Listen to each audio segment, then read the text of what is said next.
Fighting out of Houston, Texas, weighing in at 244 pounds. His professional record consists of 49 wins, 2 defeats, with 46 KOs.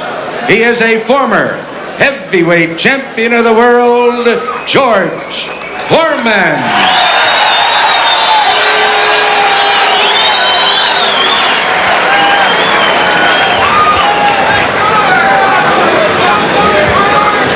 Okay, I spoke to both of you fighters in your dressing room. I want to remind you again to obey my commands at all times. Is there any questions? Shake hands, good luck. Rocky Sekorski was 10 years old when George Foreman won his gold medal at the Mexico Olympics in October of 1968. That's one way to put this into perspective. And a look at George Foreman, who is not exactly svelte, but at 240 a lot better off than he was at 267. 10 pounds later and 70 pounds lighter comes George into this fight. Round 1. He had ballooned up to over 300 at a certain point. And with nothing else, this comeback in boxing has gotten him back down to a reasonable weight. Sekorski looking more like a light heavyweight compared to Big Foreman at 209 coming in tonight. St. Paul, Minnesota. Now you see what Sekorski's doing right off the bat. I think this is appropriate. He's not moving a lot, just giving him some angles, trying to move a little bit left and right. And he talked about going to the body. He feels that's an important weapon. And George actually admits that the thing he likes least about boxing, he's honest about it, is taking a shot to the midsection. Eddie Foote said when Sekorski worked with Larry Holmes in sparring with him, that was one of the things that they liked about him. He helped Larry get ready for that kind of style.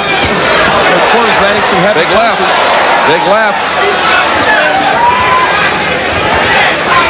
He's just relying on one big bomb, whatever happens, to get the job done. Well, and that has always been the case with him. Not always, but most of the time. He's changed. He's not here to point Rocky Sekorski. And he inflicts some punishment here. Some hip shots he's getting through. But see, Rocky Sekorski is still standing there. Now, I'm not saying he's not going to get hurt with those, but he's not right now. Round 2 coming to a close. In the last 30 seconds, have seen some big blows from Foreman. They continue. Got a long way to go from what I've seen so far before that can ever happen.